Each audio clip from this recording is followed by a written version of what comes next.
ఓదెల 2 అనేది 2025లో విడుదలైన Telugu super natural thriller చిత్రం. దీనికి అశోక్ తేజ దర్శకత్వం వహించారు. ఈ చిత్రంలో తమన్నా భాటియా, వశిష్ఠ సింహ, హెబ్బా పటేల్ ముఖ్య పాత్రల్లో నటించారు. ఇది 2022లో వచ్చిన ఓదెల రైల్వే స్టేషన్ చిత్రానికి సీక్వెల్.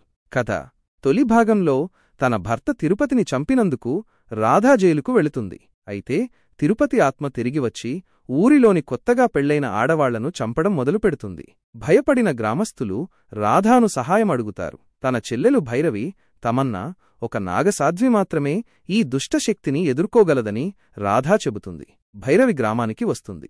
శివుడిపై తనకున్న భక్తితో ఆమె తిరుపతి ఆత్మను ఎలా ఎదుర్కొంటుంది అనేది మిగతా కథ. నటీనటుల ప్రదర్శన: తమన్నా భాటియా నాగసాధ్వి పాత్రలో కొత్తగా కనిపించింది. ఆమె తన పాత్రకు న్యాయం చేసింది, కాని కొన్ని సన్నివేశాల్లో మరింత మెరుగ్గా నటించే అవకాశం ఉంది. వశిష్ఠ సింహ దుష్ట ఆత్మగా బాగా నటించాడు. ముఖ్యంగా క్లైమాక్స్ సన్నివేశాల్లో అతని నటన మెప్పిస్తుంది. హెబ్బా పటేల్ తన పాత్రను క్లుప్తంగా అయినా బాగా పోషించింది. మురళీశర్మ మరియు ఇతర సహాయక నటీనటులు తమ పరిధి మేరకు బాగా నటించారు. సాంకేతిక అంశాలు: దర్శకుడు అశోక్ తేజ కథను బాగానే నడిపించినప్పటికీ కొన్ని సన్నివేశాలు సాగదీసినట్లు అనిపిస్తాయి. సంపత్ నంది రాసిన కథ పాతగా అనిపిస్తుంది మరియు ఊహించదగిన మలుపులు కలిగి ఉంది. అజ్నీష్ లోక్నాథ్ సంగీతం కొన్ని సన్నివేశాలకు మూడ్ తీసుకొచ్చింది, కానీ మొత్తం మీద అంతగా ఆకట్టుకోలేదు. సౌందర్రాజన్ సినిమాటోగ్రఫీ బాగానే ఉంది. అవినాష్ ఎడిటింగ్ మరింత మెరుగ్గా ఉండాల్సింది.